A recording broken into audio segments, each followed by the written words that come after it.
Innal hamdalillah nahmaduhu wa nasta'inuhu wa nastaghfiruh wa na'udzu billahi min shururi anfusina wa min sayyiati a'malina. May yahdihillahu fala mudilla lahu wa may yudlil fala hadiya lahu. Asyhadu an la ilaha illallah wa asyhadu anna Muhammadar Rasulullah. Ilahi anta maksudi wa iyyaka na'budu a'budu abadaka wa maghfiratuka. Yang saya hormati dan yang sama-sama kita cintai guru kita Kiai Haji Dr. Muhammad Rusli, yang saya hormati bapak-bapak, ibu-ibu, para jamaah masjid Nurul Iman, masjid-masjid yang sekitar Bandar Lampung yang mungkin tidak akan sebutkan satu persatu. Pertama-tama marilah kita panjatkan bersyukur kehadirat Allah SWT, karena atas perkenannya itulah kita pada pagi hari ini dapat berhimpun di masjid Nurul Iman ini dalam keadaan sehat walafiat. Selawat dan salam semoga tetap tercurah pada junjungan kita Nabi Muhammad SAW. Bapak Ibu hadirin sekalian yang kami muliakan, seperti biasanya kita pada minggu kedua akan menerima materi tasawuf yang seyogianya hari Minggu, tapi dikenakan bertepatan dengan Idul Adha kita geser pada pagi hari ini. Oleh karenanya itu kami pengurus masjid Nurul Iman memohon maaf yang sebesar-besarnya pada kita semua, dan mudah-mudahan dengan pergeseran ini tidak akan kita laksanakan pada bulan yang akan datang, tapi akan tetap pada hari Minggu atau hari Ahad yang akan datang pada bulan Agustus. Bapak Ibu hadirin sekalian yang saya hormati, seperti biasa nanti kita akan menerima materi asal dari guru kita. Oleh karena itu, untuk itu kami mohon perkenan kiranya ibu-ibu terutama dan bapak-bapak untuk menyimak dengan seksama sehingga kita dapat mendapatkan ilmu yang kita harapkan dan akan menjadi barokah bagi kita. Amin ya rabbal alamin. Bapak Ibu sekalian, kita pada pagi hari ini mari kita buka pertemuan ini dengan mengucap basmalah Bismillahirrahmanirrahim, dan untuk itu kami persilakan seluruh-seluruhnya kepada Buya untuk menyampaikan materi tasawuf pada pagi hari ini. Saya rasa demikian, terima kasih. Saya persilakan seluruh-seluruhnya kepada Buya. Bismillahirrahmanirrahim. Assalamualaikum warahmatullahi wabarakatuh. Alhamdulillah rabbil alamin, wassalatu wassalamu ala asyrafil anbiya'i wal mursalin sayyidina wa maulana Muhammad wa ala alihi wa ashabihi ajma'in. Ilahi anta maksudi wa ridha wa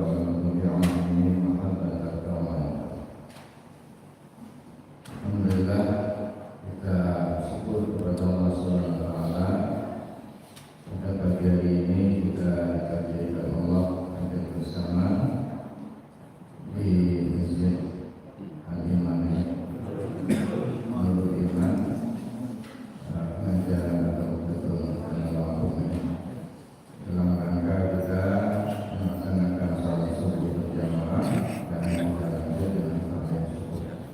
Mudah-mudahan aktivitas kita pada pagi hari ini mendapatkan ridho dari Allah Subhanahu wa taala. Bapak Ibu, ini kita masih dalam suasana ibadah. Kemarin ada yang hari Minggu, ada yang hari Senin, kemarin yang kemudian alhamdulillah berapa ekor?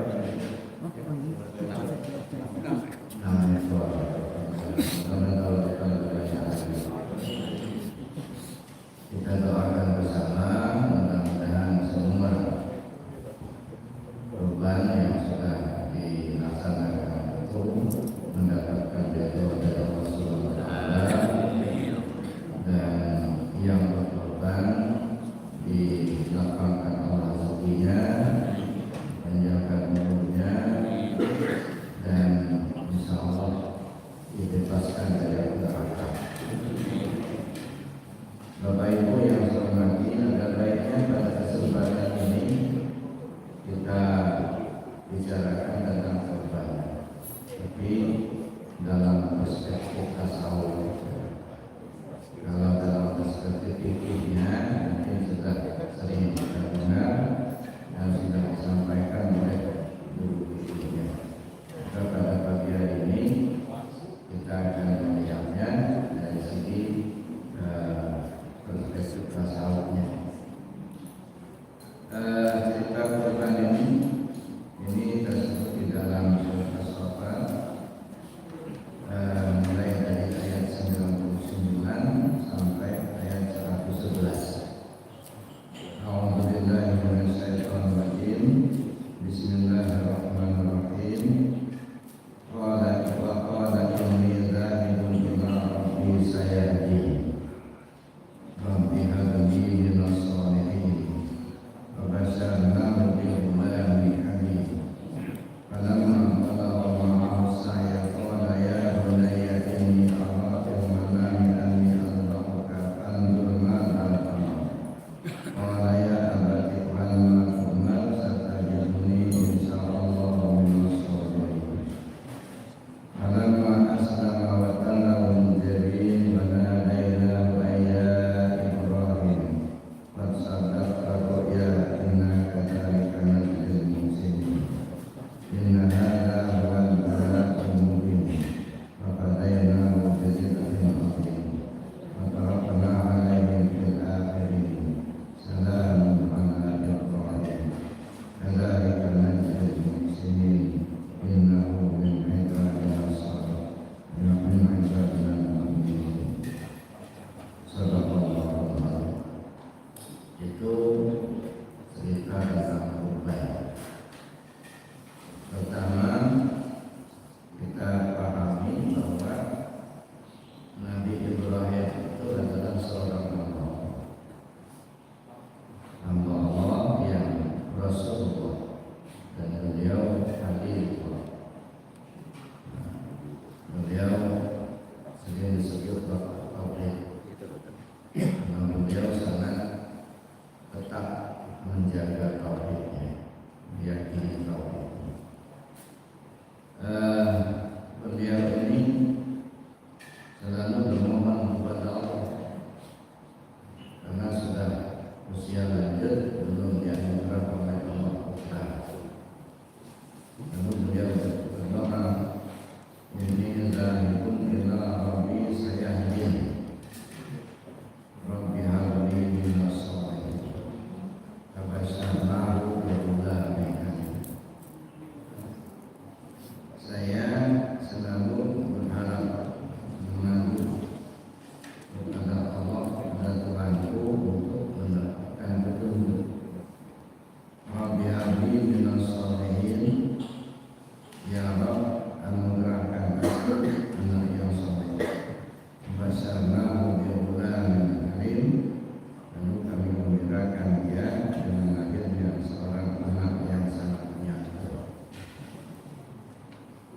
Ini sangat banyak pelajaran yang bisa kita ambil atau petunjuk. Sebab ketika kita baca Al-Quran, tentu yang kita inginkan adalah petunjuknya apa. Soal Al-Quran ini kan dalinas, petunjuk buat manusia. Ibarat sebuah kapal. Kalau kapal berlayar di tengah lautan samudera, kalau tidak ada kompasnya pasti akan bersasar. Maka diperlukan ada kompas, ada petunjuk.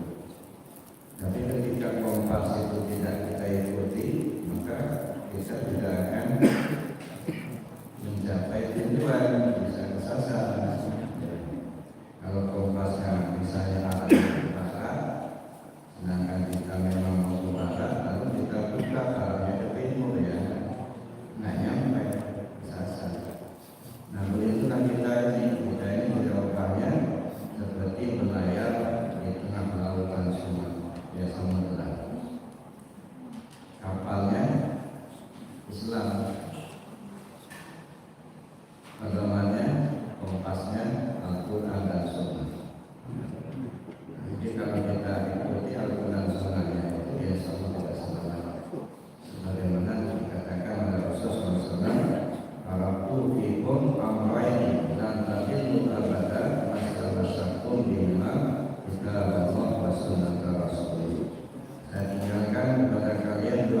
Ibrahim alaihissalam memohon, meminta pada Allah.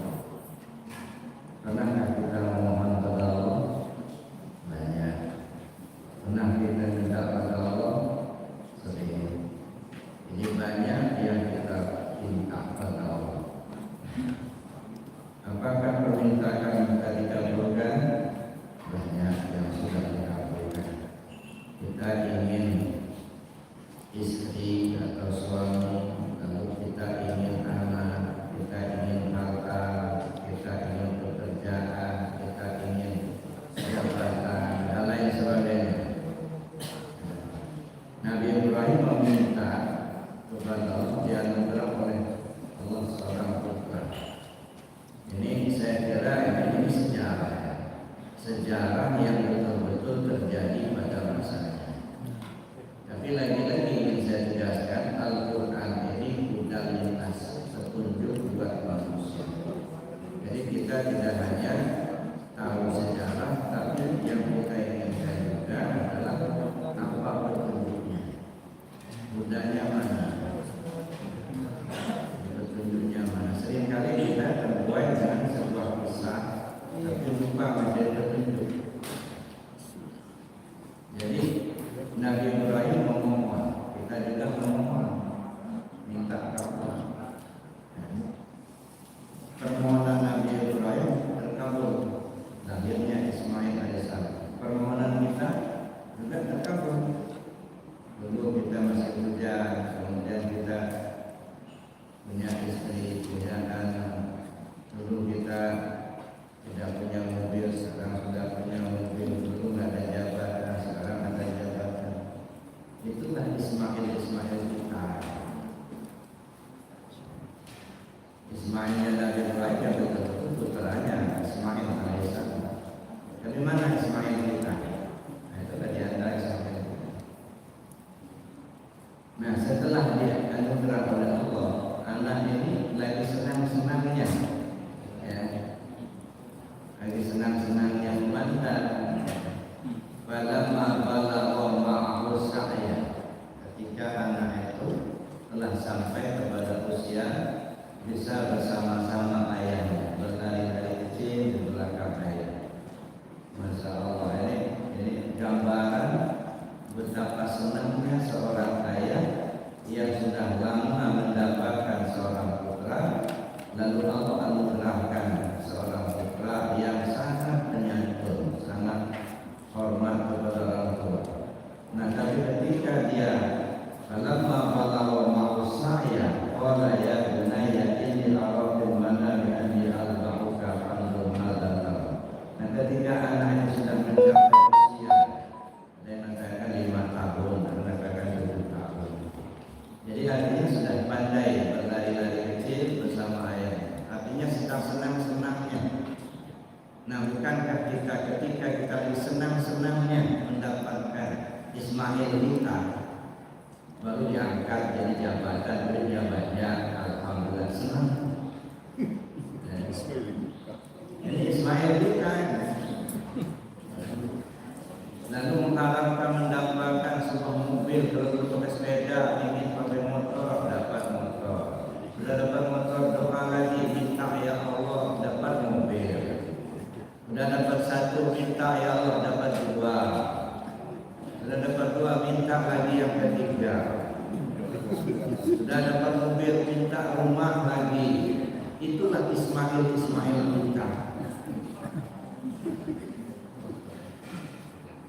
Ketika lagi senang-senangnya, Ibrahim memandang anaknya, sedang bersama anaknya. Qala ya bunayya inni ara fil manami anni adbahuka. Nah, semalam ayah bermimpi, ayah diperintah menyembelihnya. Masya Allah, ini bukan nyembelih kambing, Pak. Anak kesayangan. Ini perintah.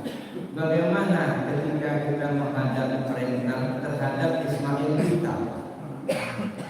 Duit ada, mobil bagus. Tapi panitia mengumumkan, bapak-bapak siapa yang ikut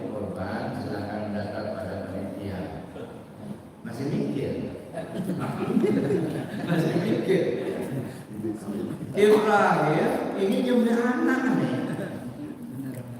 Kita punya Ismail juga.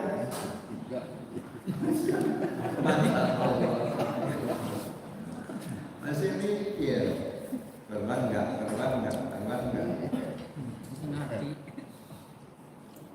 Itu kadang-kadang kotak berjalan juga. Ini Ismail mau disembelih ini. Masih juga beda-beda. Nah ini artinya kita lagi mana yang akan kita dahulukan. Ibrahim pada saat itu dihadapkan dua pilihan.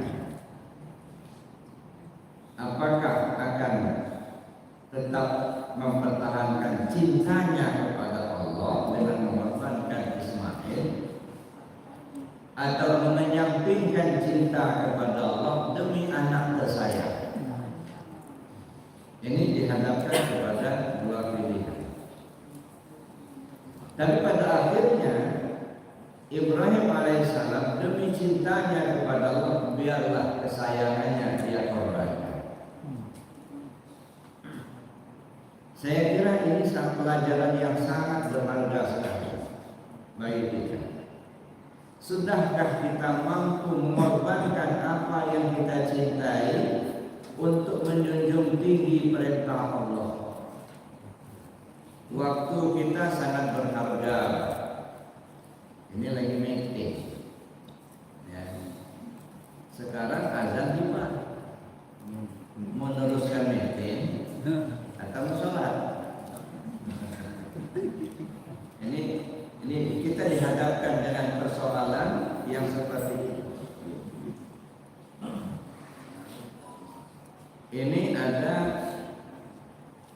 dana, ada uang kita, ya. Ada kebutuhan rumah tangga yang mungkin tidak terlalu mendesak. Misalnya kita ada orang nawarkan beli tanah, kita sudah punya rumah, mobil sudah ada, tapi kita punya duit mau beli tanah. Sementara ada himbauan untuk berkorban. Mau pilih mana? Beli tanah, mau beli kambing? Masya Allah. Nah ini kita dihadapkan kepada hal-hal yang seperti ini, yang kadang-kadang kita korbankan kepentingan kecintaan kepada Allah demi untuk kecintaan kita kepada dunia. Nah ini, jadi kita mengorbankan Ismail kita. Jadi jangan kita hanya bercerita tentang pengorbanan Ibrahim terhadap putranya yang bernama Ismail. Ini kan katakanlah benar terjadi pada masa itu, tapi ini adalah merupakan sebuah simbol. Ismail itu adalah sebuah simbol bahwa ya, Ibrahim begitu cintanya kepada anaknya, tetapi ketika dihadapkan dengan kecintaannya kepada Allah, beliau memilih cinta kepada Allah. Biarlah dikorbankan kesayangannya demi untuk cintanya kepada Allah. Mampukah kita mencontoh beliau seperti itu? Bapak Ibu yang saya hormati, kemudian ketika sudah dilaksanakan perintah itu, ternyata Allah Subhanahu wa taala menggantinya dengan seekor kibas. Dan ceritanya panama aslama wa talawil jabir. Ketika Ibrahim sudah menggulingkan, katakanlah merebahkan Ismail, dan beliau menyembelihnya, ya. Kemudian wa nadainahu ya Ibrahim, kami seru, Ibrahim, qad saddaqta ya inna kadzalika najzil muslimin, kamu telah benarkan mimpimu, lalu kami ganti dengan sembelihan fafadainahu bidzibhin adzim. Jadi Bapak Ibu yang saya hormati, ternyata artinya ketika kita mengikuti perintah Allah, kita korbankan apa yang menjadi kecintaan kita, enggak sia-sia. Allah ganti dengan yang lebih baik. Ini Ini betul. Walaupun kita misalnya ya mau beli tanah tadi, tapi ada himbauan untuk berkorban dan itu sudah merupakan perintah Allah dan Rasul berkorban. Kita singkirkan dulu keinginan dunia kita, lalu kemudian kita laksanakan perintah Allah tadi. Insya Allah perintah Allah kita laksana, kemauan kita untuk membeli tanah akan tercapai juga. Saya ambil contoh, ada teman saya, kalau saya sebutkan siapa orangnya dan di mana, ini hanya sebuah gambar. Jadi dia itu mau berangkat ke tanah suci, tetapi uangnya belum cukup. Waktu itu tahun itu mendaftar, tahun itu juga berangkat. Nah, kayak sekarang ada waiting list. Jadi uangnya belum cukup. Jadi akhirnya kata istrinya, gimana kalau kita jual aja mobil dulu? Biarlah kita nggak punya mobil dulu, tapi kita bisa berangkat ke tanah suci. Akhirnya disetujui.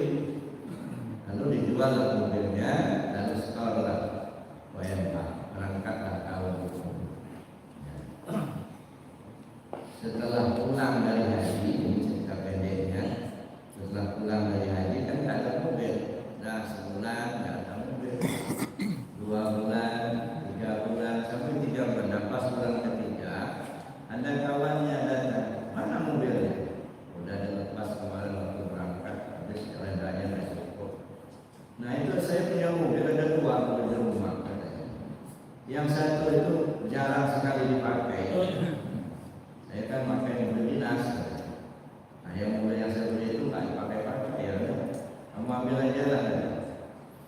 Ya saya belum punya duit katanya kan. Ya sudah pakai aja dulu, kapan-kapan aja bayar. Dikasihkan mobilnya. Nah dan pakai mobil itu beberapa waktu kemudian, nah kebetulan ada dananya lalu dibayar. Jadi artinya nggak hilang rumah. Ya, ada ganti. Ini ada pengganti wabadaina mobil kami ganti dengan sembelihan yang besar. Ini satu versi yang kita ambil pelajaran situ. Kemudian Nabi Ibrahim ternyata lulus diuji, dinyatakan oleh Allah di dalam ayat berikutnya ini. Wa tarakna bi alaihi fil akhirin salamun ala Ibrahim. Selamat Ibrahim, selamat untuk menjalankan perintah.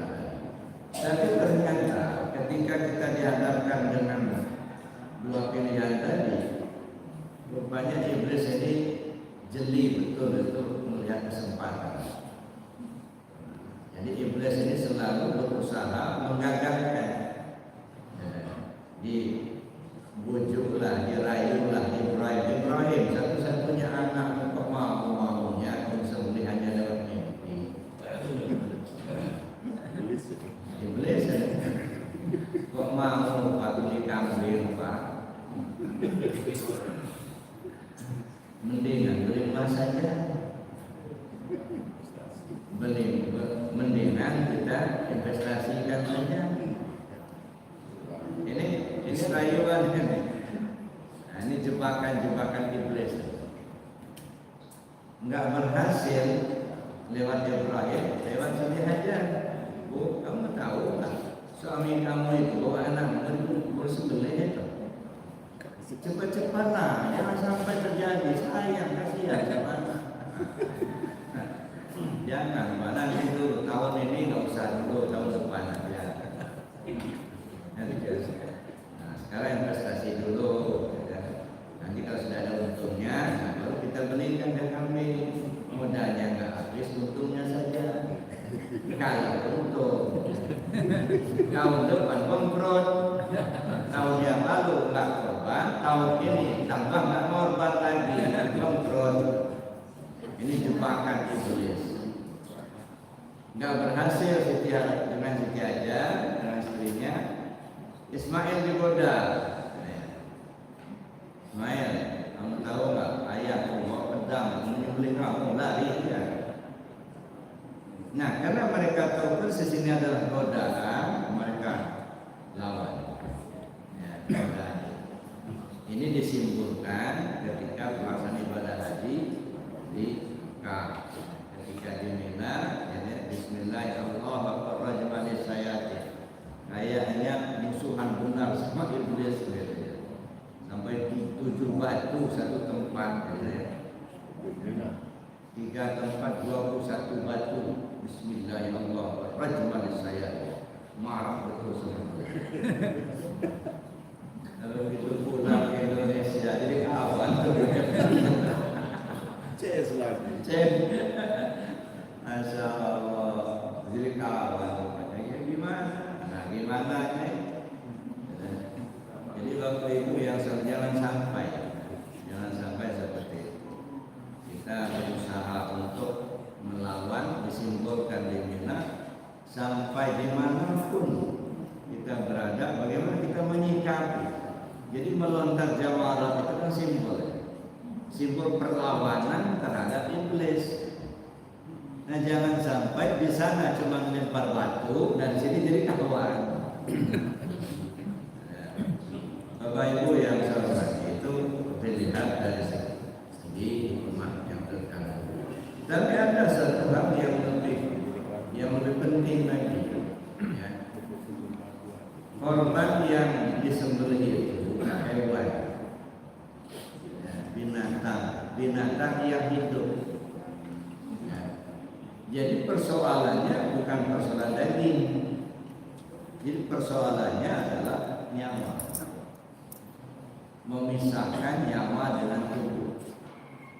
Maka walaupun kita berkorban misalnya ada 1000 ekor kambing, tapi nggak dipotong, hanya serahkan saja. Nih ada korban saya 1000 ekor kambing, tapi nggak usah dipotong, pelihara saja. Itu bukan korban, nah, hanya sedekah. Yang namanya korban itu dipotong. Ya. Nah, kalaupun kita beli daging di pasar itu mungkin lebih banyak kita dapatkan daging ketimbang kita korban. Tapi persoalannya bukan daging. Cuman di kita ini ya daging. Tapi urusan korban sebenarnya bukan persoalan daging. Persoalannya adalah memisahkan nyawa dengan tubuh. Nyawa dikorbankan. Ada apa? Nah, mari kita lihat perspektif tersebut. Berapa waktu yang lalu sesudah Idul Fitri, ya, saya pernah menyampaikan kalau di bulan Ramadan kita itu berpuasa karena melihat bulan, masih ingat kan Mbak ya? Puasa karena melihat bulan dan berbuka melihat bulan. Ya, jadi kita berpuasa melihat bulan dan berbuka karena melihat bulan. Kalau bulan dalam pengertian fikih tentu bulan yang ada di langit melihat hilal. Tanggal 29 sampai adakan ru'yatul hilal. Kalau terlihat besok puasa. Kalau tidak terlihat lalu digenapkan 30 hari.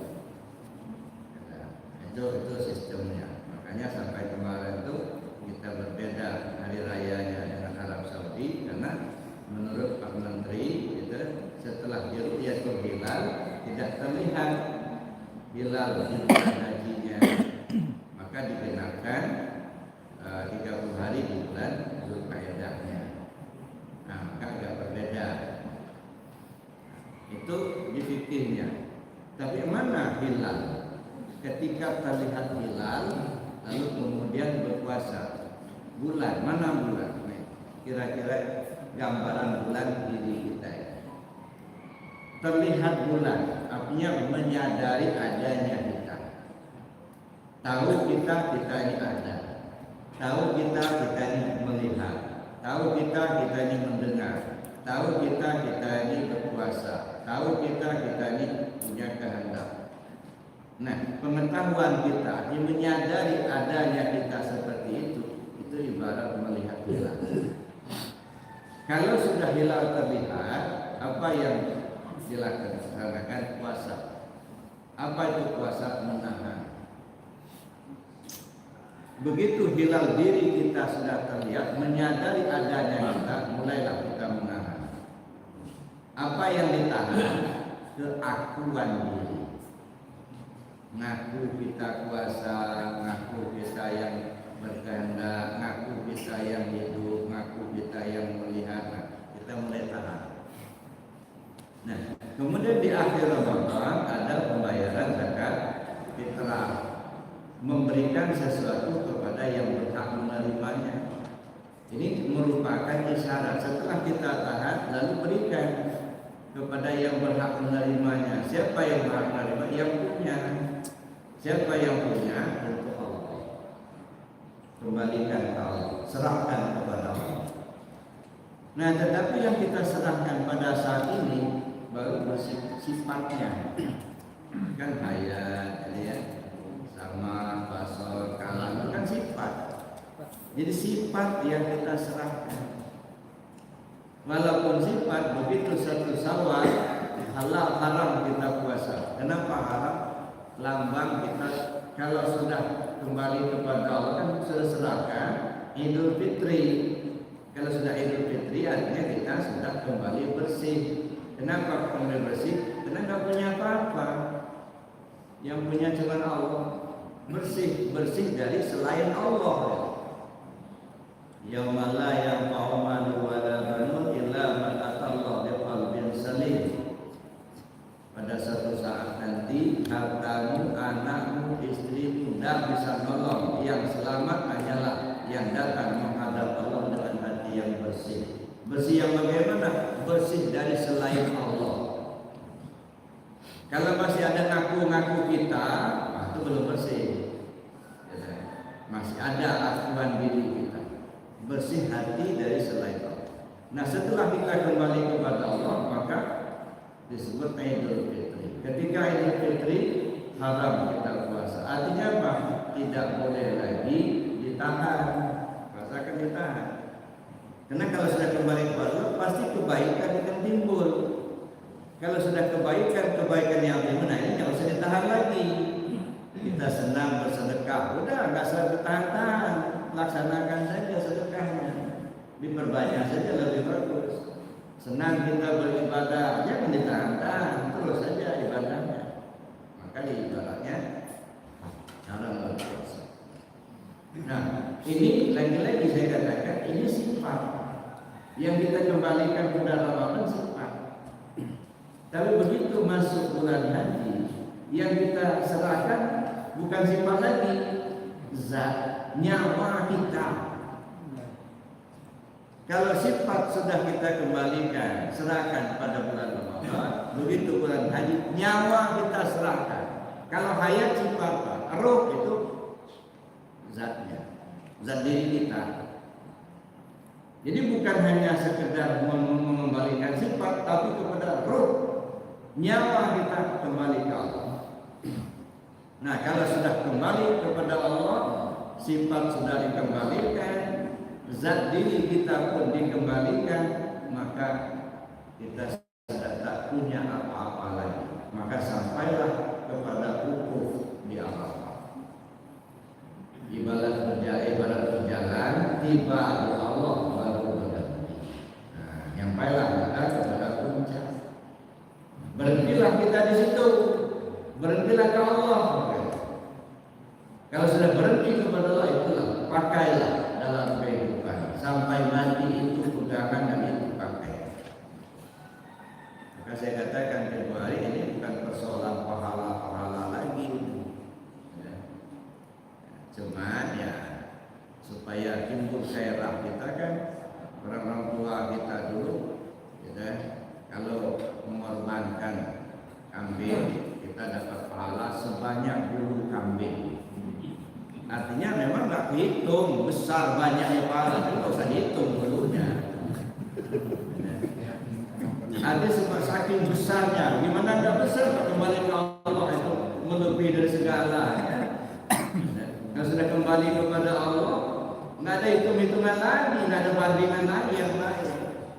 Itu gambarannya mendapatkan pahala sebanyak bulu kambing. Kalau sapi sebanyak 10 sapi. Lalu orang tua kita bilang korban itu kendaraan kita di surga. Kalau dulu kan gampang kita nerima aja begitu. Terus sekarang kritis, Pak, masa mau naik kambing di surga? Tapi gambarnya tidak seperti itu. Tapi itu artinya mendorong kita supaya kita bergairah untuk melaksanakan ibadah. Jadi artinya itu kendaraan menuju Allah. Kendaraan ini ibadah, istilah. Kan banyak kendaraan kita menuju Allah. Sholat kendaraan, puasa kendaraan, zakat kendaraan, haji kendaraan. Bahasa ibadahnya zikir. Sholat zikir, puasa zikir, zakat zikir, haji zikir. Termasuk korban juga kendaraan menuju Allah zikir. Nah, kalau kita menggunakan alat itu untuk menuju Allah, maka diharapkan kita sampai kepada Allah. Makanya la yanalullahu luhumuha wala dima'uha walakin yanaluhu taqwa. Daging dan darah korban yang kamu sembelih itu tidak sampai kepada Allah. Allah nggak butuh kambing, nggak butuh daging, nggak butuh darah. Yang sampai kepada Allah itu takwa. Takwa itu yang bagaimana? Penyerahan kita kepada Allah secara total. Ini menunjukkan kecintaan kita kepada Allah melebihi daripada yang lain. Memang kalau kita lihat secara fikihnya, ini kan ya ada syarat-syarat korban itu yang umurnya 2 tahun. Nanti kalau sudah tahu 2 tahun, terus aku udah gede itu. Yang bagus, itu yang nggak cacat. Kenapa mahal? Kalau yang sudah tumbuh murah. Artinya apa? Walaupun mahal, sanggup menyerahkan. Nah, kan nyawa itu mahal, Pak. Jadi jangan bayarkan nyawa kambing, jangan bayarkan nyawa sapi, nyawa kita. Nyawa kita kembalikan ke Allah. Sehingga mulai dari sifat sampai kepada zat dalam diri kita, pada diri kita ini sudah kita kembalikan kepada Allah. Nah, ini artinya untuk menjadi pakaian selama hidup. Sehingga tidak ada yang dituju kecuali Allah saja. Jadi semua aktivitas kita karena Allah, salat karena Allah, puasa karena Allah, bayar zakat karena Allah, haji karena Allah. Itu dalam urutan ibadah. Kalau kita kembangkan, berjalan karena Allah, diam karena Allah, gerak karena Allah, mendengar karena Allah, melihat karena Allah. Masya Allah. Jadi semuanya diarahkan ke sana. Sampai-sampai dalam sholat pun Bapak Ibu ya, coba kita perhatikan semua kepada yang satu. Mulai kita berdiri, itu kan dada kita mengarah ke kiblat. Lalu kemudian ketika kita sujud saja kakinya ditegakkan. Ini kan mengajarkan kita mengarah kepada arah yang satu, kepada Allah. Sebanyak ini orang di dunia ini ketika sholat mengarah ke Baitullah, arahnya yang satu. Nah, kalau digambarkan dari ibadah tadi ya karena Allah itu lah mengarahnya ke satu, bukan karena yang lain. Kita berkorban bukan karena nggak enak sama panitia, tapi itu yang terus ya.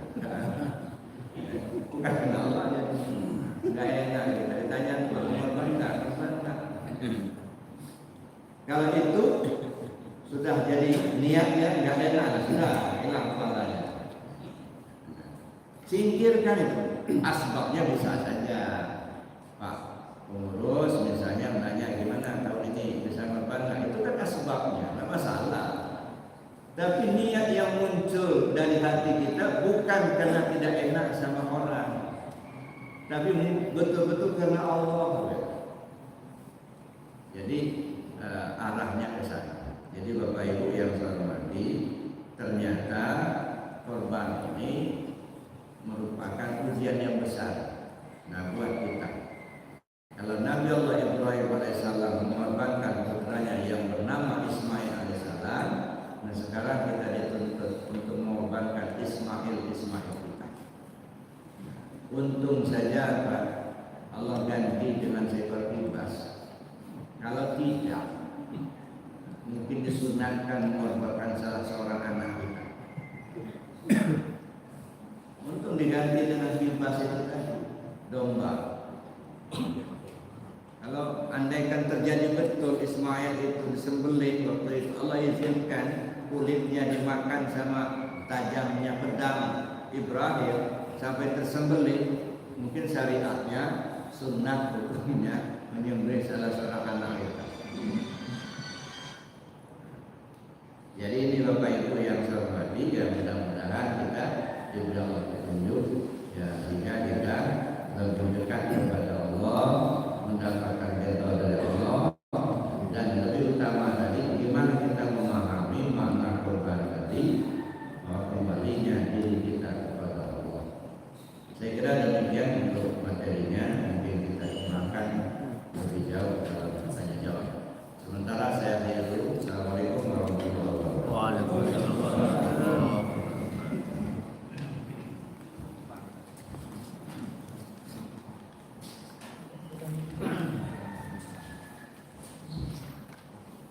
Terima kasih ya. Bapak Ibu hadirin sekalian yang saya hormati, demikian tadi materi yang sudah disampaikan. Mudah-mudahan ini dapat kita serap dengan baik. Namun demikian, bila ada yang ingin bertanya terkait dengan materi, kami persilakan ataupun di luarnya. Kita mulai dari sebelah kanan. Silakan Pak.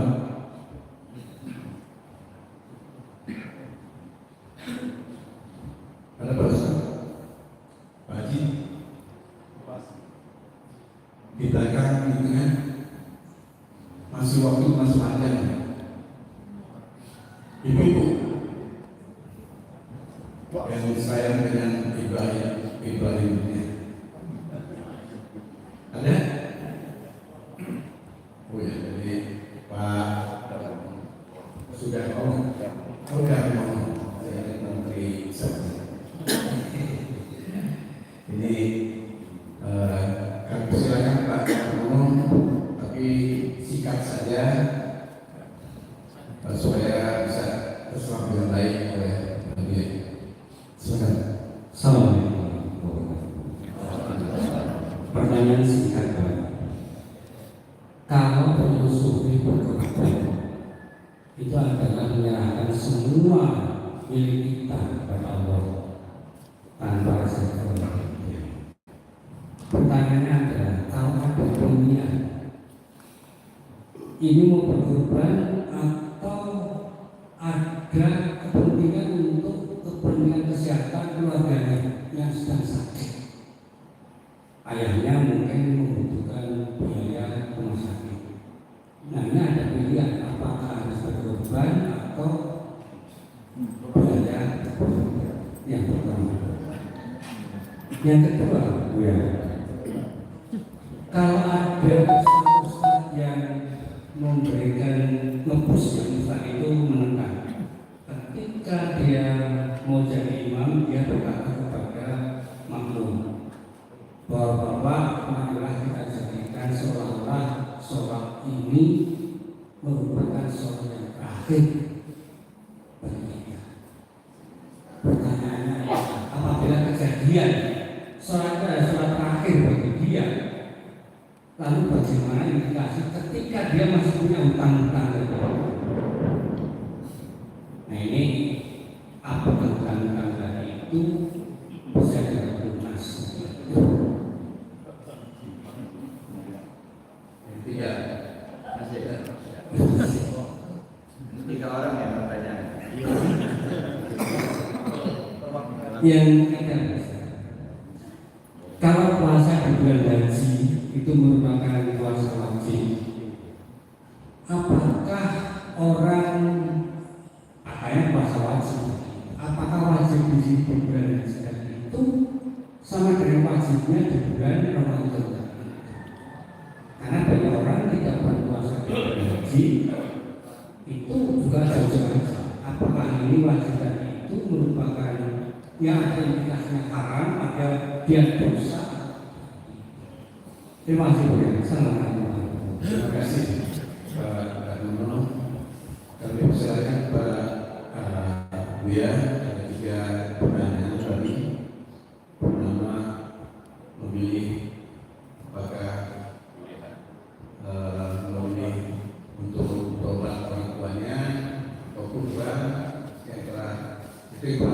Yang kedua, terkait sholat adalah merupakan sholat terakhir, kemudian puasa di bulan Idul Adha sama dengan Idul Fitri. Silakan Buya. Terima kasih. Kurbannya sunat. Kurbannya sunat muakkad. Jadi dia tidak sampai kepada hukum wajib. Jadi ketika berbenturan antara wajib dan sunat, tidak merupakan yang wajib. Bagi orang tua itu wajib kurban. Kalau ditelantarkan berdosa, maka dahulukanlah kurban orang tua. Kalau ada uang lebih, ya kurban. Kalau pas-pasan, misalnya dahulukan kurban itu. Karena ketika berhadapan antara sunat dan wajib, maka didahulukan yang wajib. Itu yang pertama. Yang kedua, ini sembahyang terakhir, salat terakhir. Itu kan ngomongin dia. Dan belum tentu akan terakhir, anggap-anggap. Jadi ini pola kita untuk mendekatkan hati kita kepada Allah. Jangankan salat, ya, mungkin lama kalau salat, mungkin 5 menit. Nafas, anggap nafas kita yang keluar ini nafas terakhir. Itu bukan sholatnya. Nafas kita keluar masuk, jadi ketika keluar nafas, anggap itu nafas terakhir. Supaya apa? Supaya hati kita selalu bersama Allah. Kalau tidak, maka mungkin kita akan ingat yang lain. Anggap sholat kita ini sholat terakhir. Maksudnya supaya khusyuk sholatnya, betul-betul dilaksanakan ya, dengan penuh keikhlasan, penuh kekhusyukan. Anggap sholat terakhir. Nah kalau dia pas mati pula pada sholat itu, nggak berarti utang tanya bayar. Bayar dulu. Kan ada ahli warisnya yang bayar.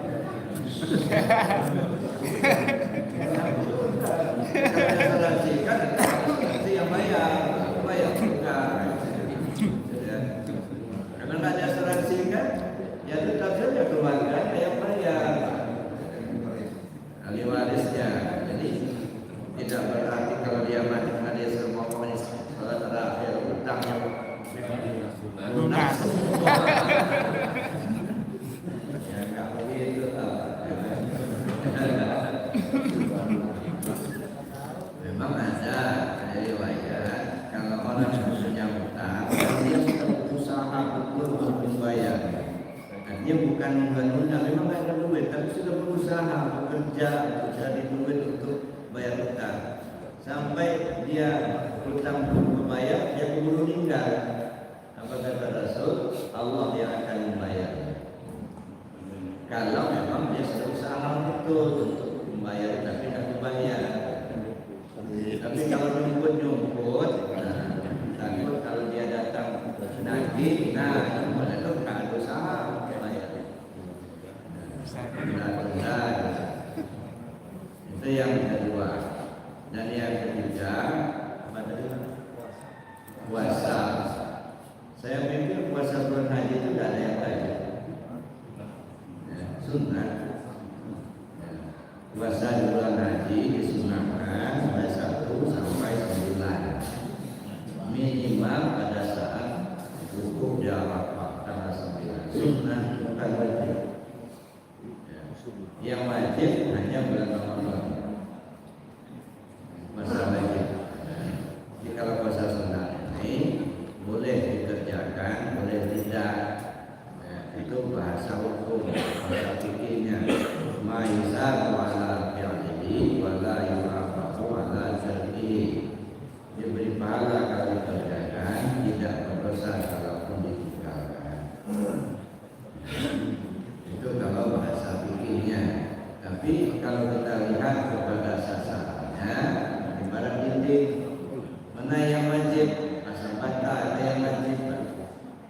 Mana yang sunatnya? Plasternya, hajinya, jetnya, pakai keramik, pakai keramik, itu sunat semua. Jadi kalau dihitung biaya ya, lebih mahal yang sunat daripada yang wajib. Maka wajar kalau orang jarang-jarang mengerjakan yang sunat karena mahal. Kalau yang wajib cuma sama mata merah aja, murah itu. Nah itu wajib itu artinya nggak bisa tercapai yang lain kalau tidak ada. Makanya saya lebih senang juga ya memahami yang namanya wajib itu ya bukan dalam istilah berpahala kalau dikerjakan, tidak berdosa kalau berdosa kalau ditinggalkan, kan wajib. Berpahala kalau dikerjakan, berdosa kalau ditinggalkan. Dengan tidak mengurangi pengertian secara fikih, tapi saya kira mungkin paradigmanya tidak seperti itu. Tidak akan tercapai apa yang dituju kalau itu tidak ada. Wajib.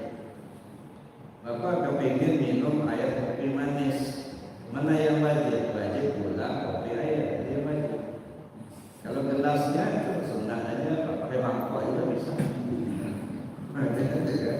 Yang wajib tiga, gula, air, kopi.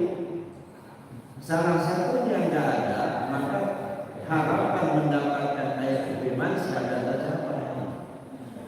Ada kopi, ada gula, ada air. Bahasa kampung kami minggos. Ada gula, ada air, ada kopi, temuli. Ada kopi, ada air, ada gula, pahit, tidak jadi manis. Jadi artinya yang namanya wajib itu sesuatu yang tidak akan tercapai harapan kalau itu tidak ada. Makanya sholat itu wajib. Kenapa? Karena satu mi'rajul mukminin nggak bisa mi'raj kalau nggak sholat kan? Gitu kan?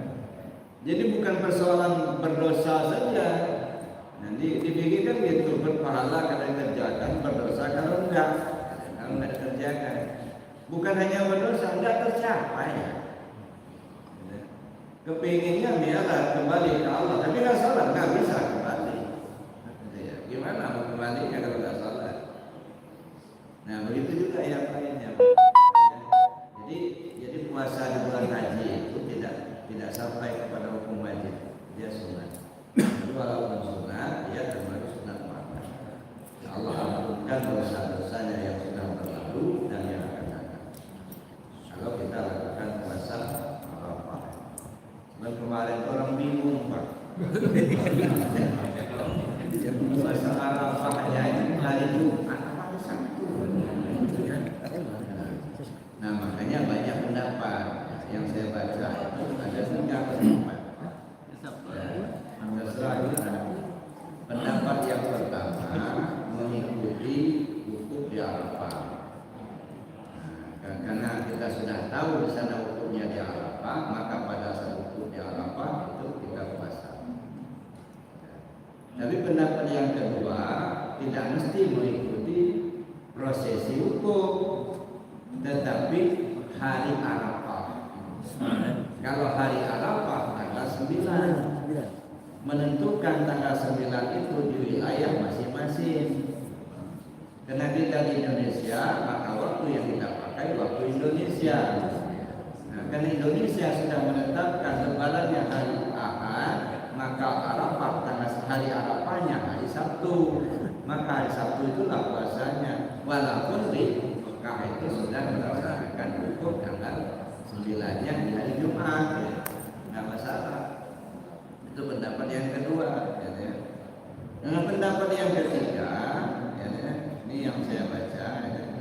Pendapat yang ketiga mengikuti wukuf di Arafah dan tidak boleh lagi puasa besoknya, karena besok itu sudah ragu sah. Rasul melarang kita berpuasa di waktu yang ragu, di hari yang diragukan. Ragu ini apa-apa sudah 10 Zulhijjah apa masih 9, di sana 10, di sini 9. Kita ragu. Maka ya bagaimana supaya tidak ragu, ambil aja yang pasti. Hukumnya di sana tanggal hari Jumat, Hari Jumat ya, hari Jumat. Ya, karena di sana lebarannya hari Sabtu, pada saat wukufnya hari Jumat, puasanya di hari Jumat. Tapi besoknya sudah enggak boleh puasa. Kenapa? Karena itu tergolong sah. Ragu, ya, ada yang katakan hari ini, ada yang katakan besok. Karena kalau kita hari Jumat itu sudah tidak ragu karena orang wukuf. Tapi kalau Sabtu ragu. Nah, sebagiannya menetapkan puasanya mengikuti di sana. Kenapa? Karena dari Sabtu itu termasuk hari Sabtu. Nah, terserah kita, sebenarnya semuanya bisa insya Allah diterima oleh Allah. Ya. Kalau puasanya kita hari Sabtu, karena memang hitungan waktu kita, ya. Bukan hitungan waktu Arab. Hanya kemarin agak bervariasi. Ada yang puasanya hari Jumat, Sabtunya sedang puasa lagi ya. Tapi lebarannya Minggu. Hari Ahad. Karena dianggap itu hari sakit yang meragukan. Yang mudah-mudahan baik kita puasa di hari Jumat atau puasanya di hari Sabtunya, dan semuanya mendapatkan ridho Allah. Tidak perlu kita persoalkan kenapa, karena memang perhitungan wilayahnya berbeda. Ada yang lain? Sudah Pak ya? Cukup ya? Cukup ya? Tapi mungkin bukan pertanyaan terakhir. Ya. Kalau ada yang lain, kan ada sosok terakhir. Ini bukan pertanyaan terakhir. Kalau ada yang lain, saya silakan Bapak Ibu sekalian. Bu Abuya masih berkenan. Ada? Pak Nasrullah biasanya? Oh, cukup. Kalau tidak ada, mudah-mudahan ini bukan pertemuan terakhir. Kita akan datang pada hari Minggu yang akan datang, materi yang akan disampaikan oleh Dr. Yusuf Bayaki tentang tafsir. Kami berkenan untuk Bapak Ibu dapat hadir pada subuh, dan pertemuan yang akan datang dengan Abuya tanggal 14 Agustus yang akan datang hari Minggu pada subuh. Untuk itu mari kita mintakan kepada Abuya kiranya kita tutup dengan doa yang dipimpin oleh Abuya. Baik, Bapak Ibu, biasa kita laksanakan di akhir pengajian doa dan kapal majelis. Saya jelaskan itu. Kenapa kita doa?